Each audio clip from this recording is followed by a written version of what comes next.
Oi, amores, tudo bom? Tá tarde, mas eu vim aqui atender um pedido de dar uma gabaritada, assim, bem por cima no Enem de 2019, só para ficar claro os conteúdos que foram cobrados nesse ano, tá bom? Então, a questão 92, ela falava de respiração celular e mitocôndria. Aí você tinha que lembrar que a respiração celular tem as 3 etapas. E aí, sabendo-se que a cadeia respiratória é a última etapa que produz ATP, a única alternativa que nos resta é a letra E. Outra questão que a gente tem, questão 96, que fala da esquistossomose, que é um parasita, uma verminose. Porém, o foco da questão é vacina. E o que a vacina faz? Ela vai impedir que esse micro-organismo, esse patógeno, ele se desenvolva no nosso organismo, combatendo ele assim que ele entrar. Então, por isso que a gente fica com a letra E, tá?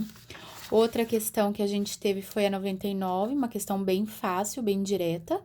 Ela é de histologia, ou seja, estudo dos tecidos, mas a gente também fala sobre isso em anatomia. Quando ele fala que o estrôncio 90, ele pode substituir o cálcio, a gente tem que assinalar qual tecido que tem mais cálcio, e nós sabemos que o tecido ósseo é um tecido conjuntivo que armazena íons cálcio, tá? Outra questão que a gente teve foi a 102. Na 102, tá falando sobre a relação das cutias, que elas roubam sementes uma das outras. Bem interessante, porque eu não sabia disso. Eu sempre falo para vocês que a gente aprende nos exercícios, né? E quando uma cutia rouba da outra, o que elas estão fazendo? Competindo. De cara, a gente já eliminaria essas 3 alternativas, porém, a gente poderia, de repente, não lembrar o que é sinfilia. Aí lembra daquele exemplo das formigas que utilizam pulgões ou outros seres vivos, fazendo-os de escravos, por assim dizer. Por isso que a sinfilia pode ser chamada de esclavagismo, tá?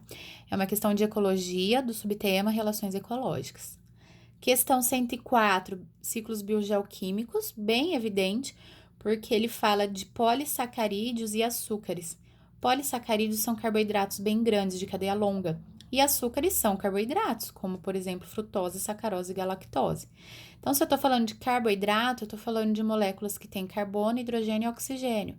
E daí ele fala também dos alcaloides, que são compostos aminados, ou seja, que tem amina, que tem grupamento nitrogênio. Logo, se eu tenho esses compostos e eu tiver uma reciclagem disso, eu vou ter mais carbono e nitrogênio nesse ambiente, tá? Ciclos biogeoquímicos. Questão 105, ecologia, problemas relacionados ao solo. Então, a gente fala bastante disso aqui, né? Um dos problemas relacionados ao solo são as pragas agrícolas. E aqui, se eu estou fazendo um alimento que é isento de agrotóxico, com técnicas planejadas e controladas, e eu quero fazer o controle de insetos, eu posso fazer o quê? Um biocontrole. Então, a gente discute bastante o biocontrole de sala de aula, tá? Que é a letra D. Outra questão que a gente tem, nessa minha cópia ficou muito ruim de ler, mas a questão 106 é de genética, e ela fala sobre a lei aqui no enunciado da distribuição independente. O próprio nome já traz pra gente, distribui os genes independentes um dos outros. Porém, a gente sabe que nem sempre isso acontece, por isso que a resposta é a letra D. Porque na D fala assim: os genes localizados fisicamente próximos no mesmo cromossomo, eles tendem a ser herdados juntos. Perfeito. Por exemplo, aqui, eu coloquei um gene vermelho, um gene verde e um gene preto. Obviamente que os genes que estão próximos, eles tendem a ser herdados juntos, eles não se segregam, tá? Por isso, a alternativa D, questão de genética. A próxima página, questão 110, ele pede um avanço tecnológico para seres vivos que são retrovirais, tá? E o que é um retrovírus? É aquele vírus que, ao invés de fazer a produção de RNA a partir de DNA, proteínas a partir de RNA, ele faz o inverso. Por isso que a gente fala que ele tem uma transcriptase reversa, ou seja, ele vai pegar o RNA e vai produzir DNA. Isso é um retrovírus. Qual que é o exemplo de retrovírus que a gente tem? O HIV. E aí, aqui a gente tem no enunciado falando que esses retrovírus não necessitam necessariamente de hospedeiros, nem reservatórios, nem vetores, o que já elimina a letra A. Aí, as outras alternativas a gente vai eliminando, então, analisando uma por uma, única alternativa que traz para a gente um avanço tecnológico para combater retrovírus seria a letra E, que é o que os medicamentos para HIV eles fazem, tá bom? Pode olhar com calma aí as anotações. Questão 111, ela vem falar sobre a troca, aliás, de cimento, né, por outro material e pergunta qual o benefício ambiental. Porém, ele fala que o cimento ele seria trocado por concreto reciclado. E no início ele fala que o concreto ele é feito com areia, brita e água. Ou seja, se eu só trocar a brita por concreto reutilizável, eu vou continuar usando areia e água. E é por isso que daí eu não fico com essas duas alternativas e a resposta é A, tá?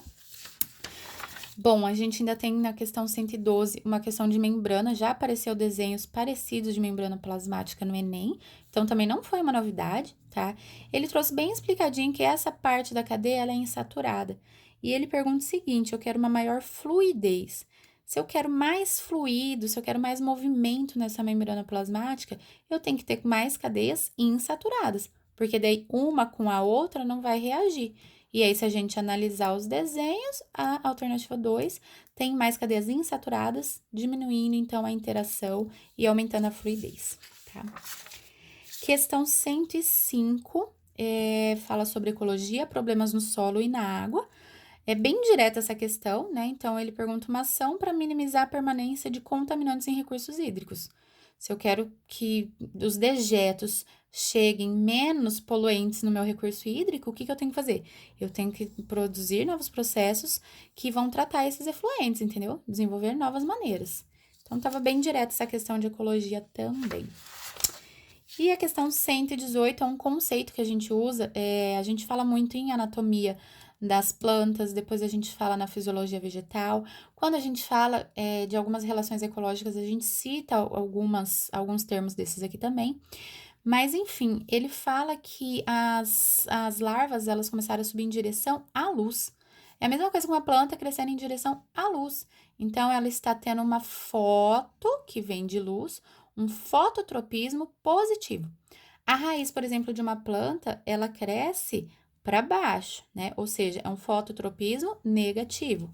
Logo, se ela cresce em direção à Terra, é um geotropismo positivo. Então, por análise das palavrinhas, mesmo que vocês não lembrassem, a gente chegava na resposta letra B, tá? Outra questão que a gente tem, falando da eritropoetina, e aí ele explica o que esse hormônio faz, mas enfim, ajuda a secretar eritrócito. O que é eritrócito, gente? É hemácia, é outro nome para glóbulo vermelho. E o que uma hemácia faz no corpo? O que ela carrega? Ela carrega oxigênio para aumentar a produção de ATP. Então, essa questão também, assim, embora a consigna estivesse complexa, ela era muito nítida a resposta, tá? Isso aqui é respiração celular. Amado, sempre cai, né? Segunda questão já nesse Enem que caiu. Mas a gente fala sobre esse conteúdo também em sistema circulatório. Nós temos ainda essa questão de ecologia, que trouxe duas estratégias de seres vivos, perguntando qual que eu vou utilizar para ser reintroduzida em um ambiente que está desmatado. Se esse ambiente não tem mais seres vivos, eu preciso de organismos pioneiros, organismos que vão conseguir estabelecer de novo toda uma população nesse lugar, tá? É isso aqui que a gente fala muito em sucessão ecológica. E nesse sentido, o que eu preciso? Eu preciso de seres vivos que têm como estratégia um potencial biótico muito elevado ou baixo?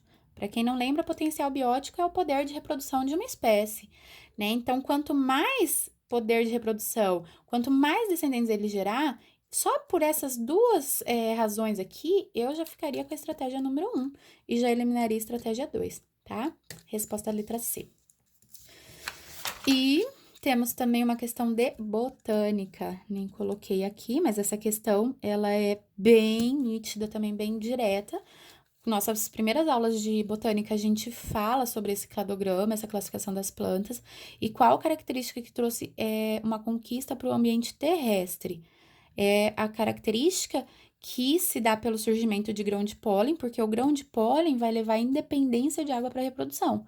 Por quê? Porque o grão de pólen, ele vai ser conduzido pelo vento ou por animais, ou por água, né, ou outros fatores, mas ele vai ser conduzido até a planta feminina, o órgão feminino, e ele vai formar o tubo polínico. Então, quando ele dá 3 pra gente, tubo polínico, é exatamente isso. Poderia ter trazido também grãos de pólen ou independência da água para reprodução, tá? Temos a questão 130, que fala sobre o projeto rim, que é um rim biônico. E o que que rim faz, gente? O rim, ele vai filtrar o nosso sangue e produzir a urina. Então, principal função, remoção de ureia, tá? Só para voltar aqui, questão de anatomia, né? A gente vê isso em sistema excretor. Temos ainda a questão 134, né? A última questão de biologia é osmose, membrana plasmática. Osmose, difusão, sempre aparece pra gente também. Só que aqui tem uma pegadinha, porque fala que a cozinheira colocou a batata no feijão para tirar o sal, e ele não pergunta por que que a água saiu, ele pergunta por que que o sal foi absorvido. E muita gente marcou a letra A, osmose. Mas lembra, gente, osmose é para água, é para solvente. Osmose, água, solvente. O sal é o soluto. O soluto ele passa por difusão. Essas três questões aqui, fagocitose, exocitose e pinocitose, são transportes em massa com alto gasto de energia. Normalmente, as células realizam esse transporte para se defender de algum micro-organismo ou para eliminar do corpo da célula aquilo que ela não precisa mais, tá bom? É isso, bem rápido, bem simples, bem direto. Beijo para vocês!